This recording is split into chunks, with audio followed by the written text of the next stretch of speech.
好，我是蕾蕾。今天我们用这洋葱来做个好吃的。先把洋葱切成这样的小块，放入水里给它泡上10分钟，去一下辛辣味儿。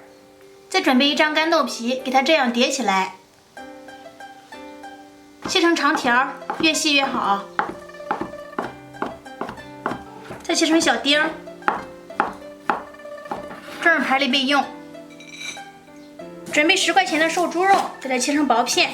有条件的朋友们可以多来一点。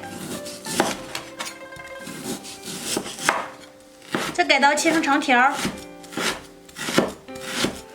最后切成小丁。加入泡好的洋葱块，用你的洪荒之力使劲的剁一下。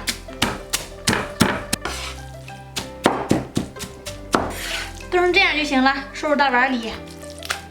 再加入切好的干豆皮儿、青椒粒、1大勺甜面酱、10香粉，食用盐，少来点鸡精，最后来点花生油，上筷子搅拌均匀。好啦，这样就行了，先放在旁边让它休息几分钟。开始来制作懒人面皮儿，这个是花2块钱买的馄饨皮儿，5、6张给它摞到一起，用擀面杖上下压2下，再转过来压2下，然后再擀一下，这样制作出来的包子皮非常的均匀。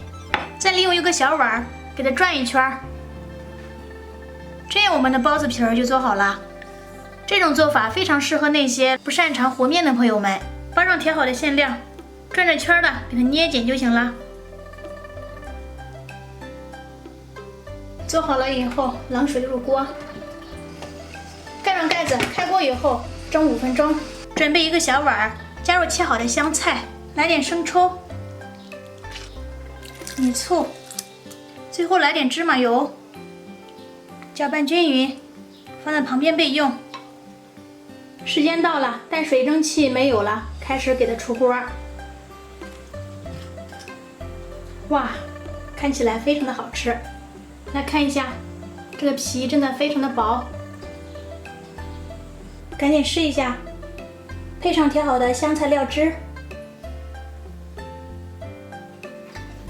真的特别好吃，因为里面加入了干豆皮儿，吃起来也非常有嚼劲儿，加上洋葱本有的鲜味儿，真的太解馋了。